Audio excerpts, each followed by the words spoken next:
Most MSPs treat social media kind of like a checkbox. They just have to do it. And the thing is, most MSPs are truly doing it wrong. It breaks my heart to see so many MSPs out there go online and they're creating content. However, there's no likes, there's no comments, there's no engagement with it. So in this video, my goal is to give you a couple quick tips and tricks that you can use to dramatically improve your social media, the way it resonates with your target customer, and how to treat it from a checkbox to a I want to do this because it's going to generate leads for my business. How are you doing? My name is Harrison Barron from growth-generators.com.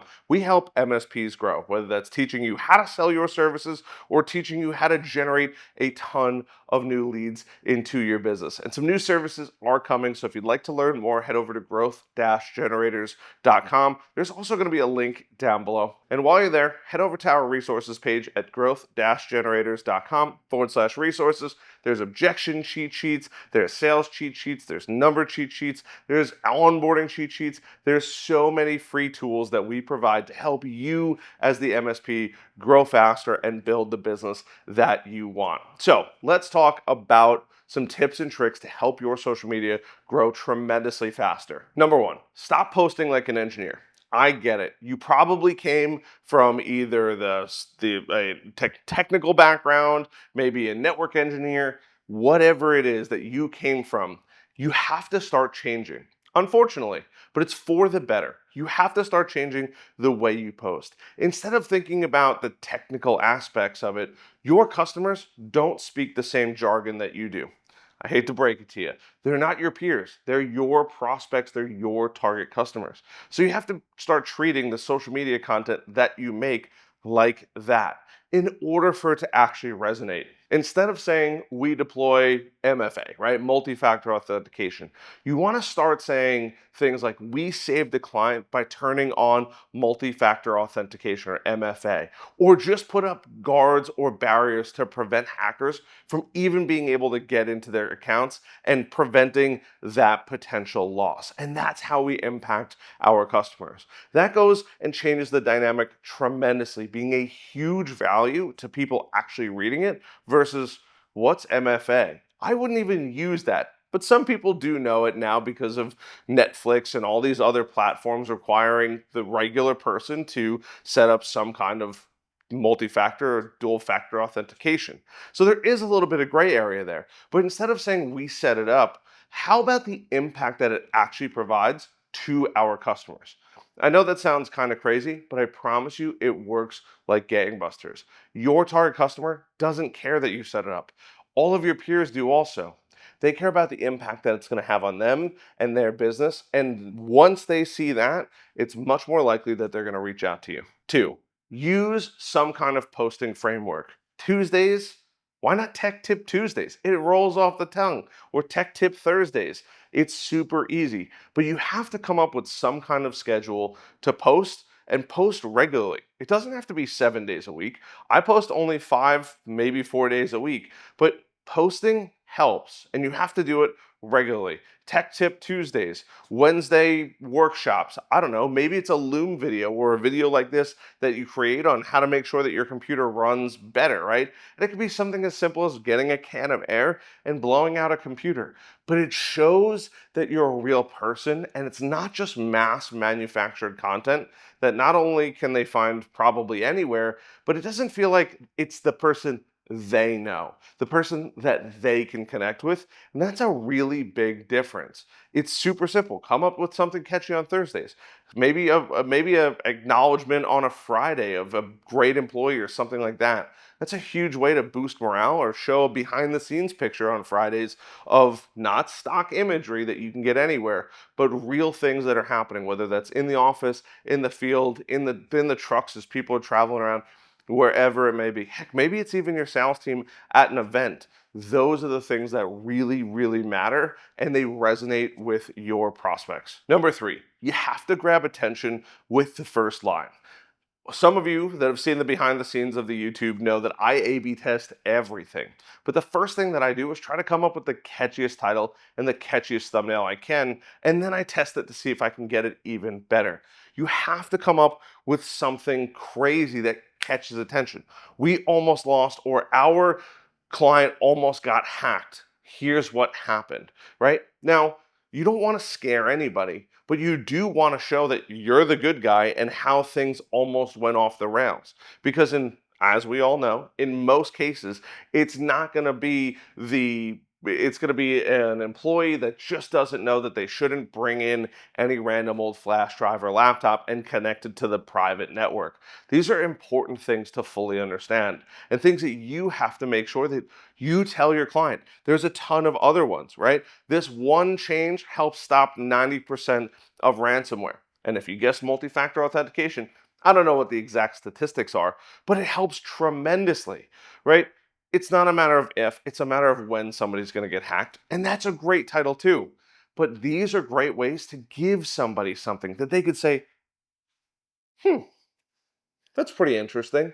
That's what's going to have impact with them when it comes to posting online. And these are simple things that you absolutely positively can do.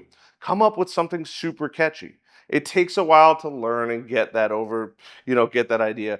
But we all know how to use ChatGPT at this point. Plug in your ideas and say, hey, can you give me 5 or 10 super catchy titles or starting words for this social media post? And it'll produce those things that'll actually get people to click, like, and comment, and hopefully engage with your posts. Number 4, show the real stuff.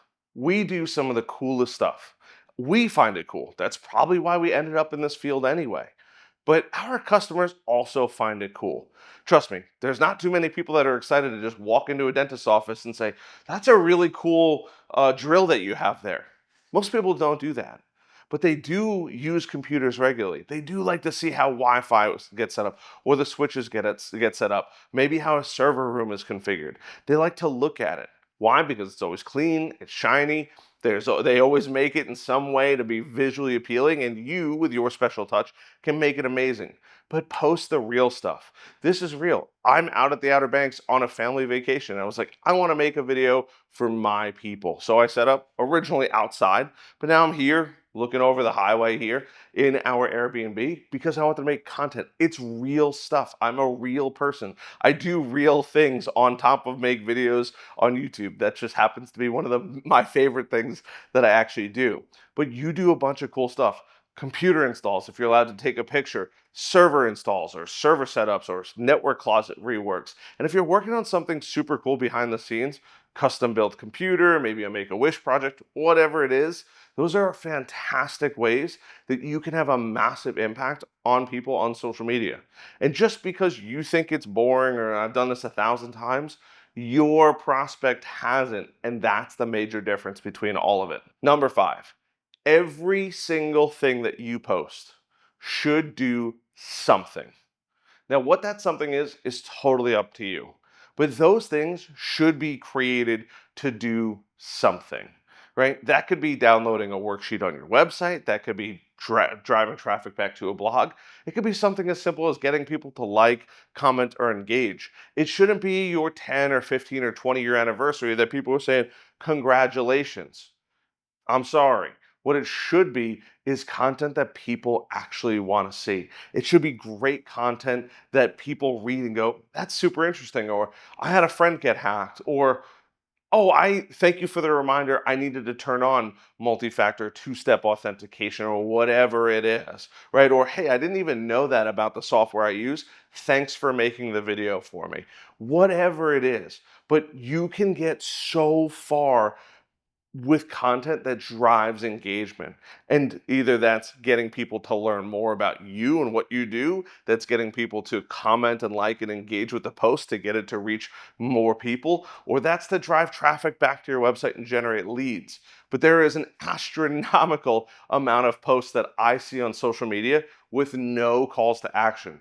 Even when my videos get turned into social media posts. So I take a video, I post to YouTube. I have some software that'll automatically post it over to a bunch of other platforms, LinkedIn being one of them. And guess what happens? It talks a little bit about the video, it gives the title of the video, and then it links back to YouTube. Now, is it perfect? Absolutely not.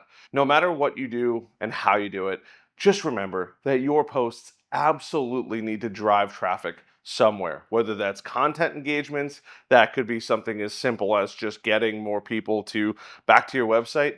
Just go in with a plan. Don't leave it to be in La La Land or willy-nilly and just post. It should have a plan, whether that's engagement, training, whatever it is. There's just too much boring stuff that doesn't provide any value to anybody, and it turns into a checkbox.